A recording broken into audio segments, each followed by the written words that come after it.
there was some civil unrest. The president was arrested, and the people protested. They shut down the roads, they shut down the airport, so all flights were canceled, and we were stuck there essentially, for another week, and was no idea when we were going to be able to leave. And so we were in Cusco at the time. Cusco is where the airport is, and we decided to go back to Samadi, the Sacred Valley, which was by car maybe like 3-hour trip, but the roads are closed. But we had the idea we're gonna make it. So we leave at 5:30 in the morning to go back to Samadi.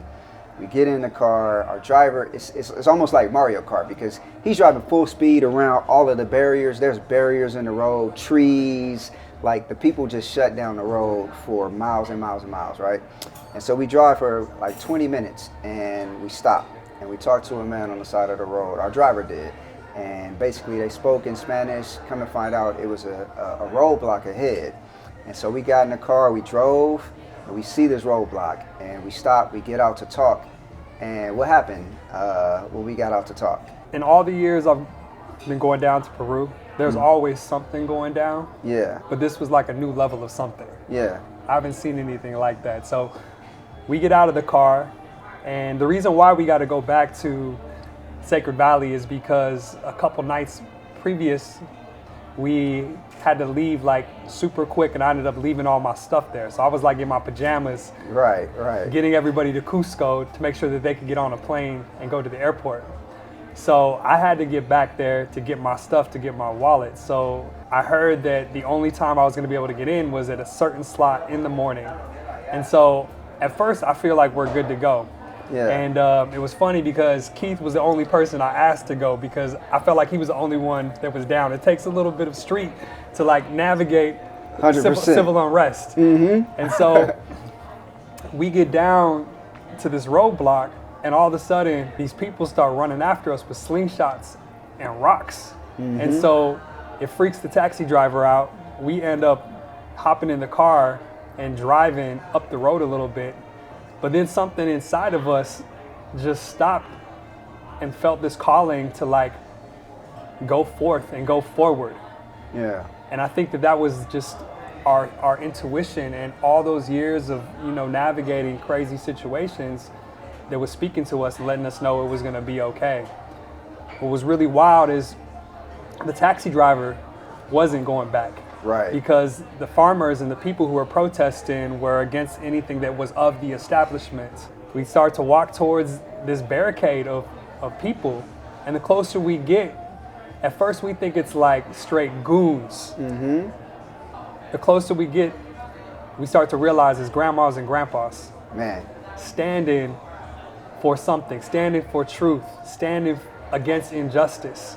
Yeah. And it was one of the most picturesque moments I've ever experienced. There was the morning fog that like encapsulated the whole valley, and it was this like ancient energy there of these people that were standing for their truth regardless of what the government was going to tell them. It was so important for me to witness that, and I just remember as you and me are walking through there, bro, that moment will be etched in my mind forever, because there was a serenity to it. Yeah.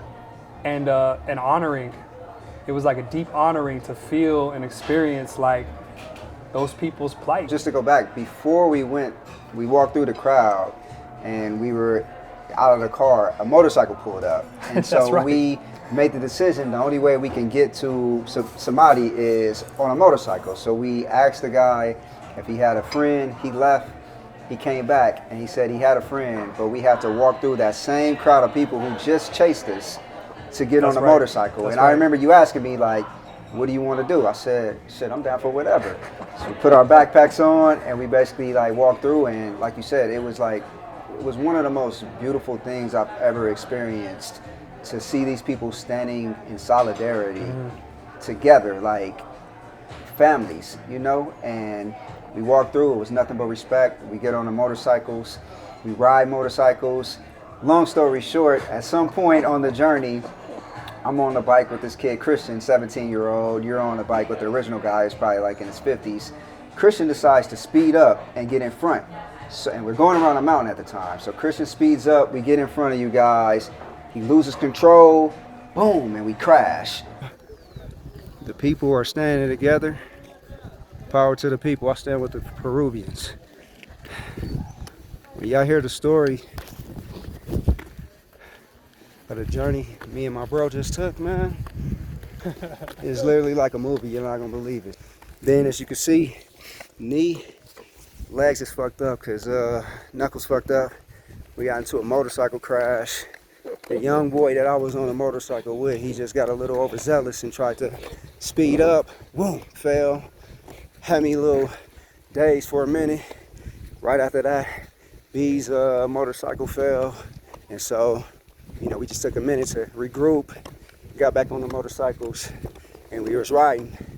But then we ran into another like blockage in the road, and basically the farmers, they was quick. They came through. The young boy, he took off and left us, so we were stuck with the OG. Before he can turn around, farmers came through, popped his tires, like, what's going on, what's going on? So we talked to them. They was like, yo, y'all can walk. So we kept walking. We was been walking for a minute, thirsty, and I had about this much water in a canteen. We split it. When we fell off the motorcycle, a little Nina was coming through with some crackers. I asked her for a cracker. She gave me one.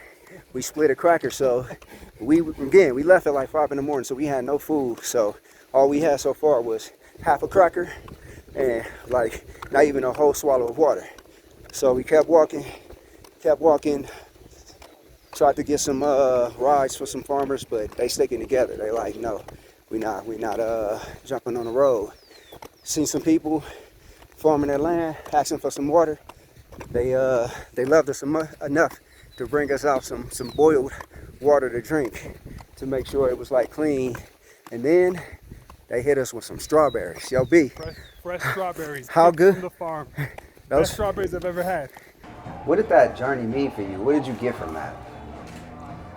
That journey meant so much on so many levels. One, to be able to walk with another brother in the back country of Peru. Which I think we might be the only two black dudes in the history of mankind that took that journey on foot. I guarantee it. And it was just after a year of so much turbulence, you know, with my mother passing and everything. Mm-hmm. And then after hosting warrior retreats, yeah. Now we're talking about 4 or 5 days after the retreat ended, to have that solitude, just to walk in peace in the mountains with, you know, one of my favorite people in the world, and just take in Peru with somebody that got it. Because it wasn't just about the destination and it wasn't about the journey, it was about the company.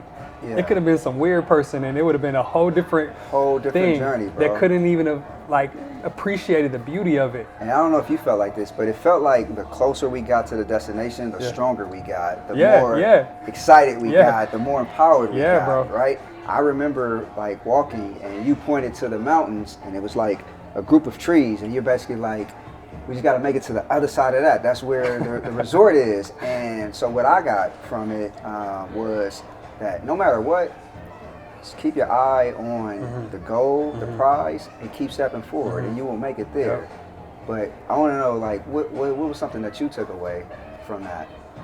There was so many gems. That was a masterclass. Masterclass. Yeah. It taught me to trust that when you do take the journey, although you might not know how you're going to make it, the right resources, the right people are going to pop up at just the right time.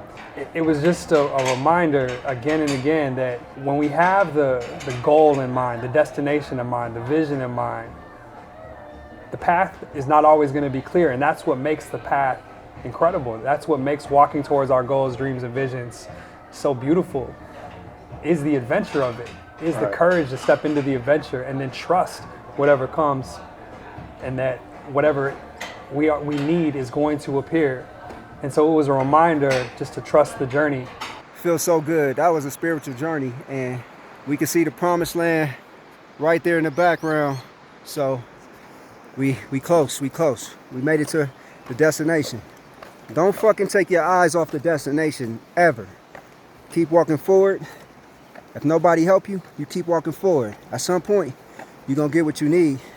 But, yo, we got so much to unpack. I'm happy as fuck right now. It's the best trip, adventure I've ever been on in my life. Sharing it with my bro. True warriors right here. Like, we don't talk that shit. We pray with our legs. Pray with our legs. Live it.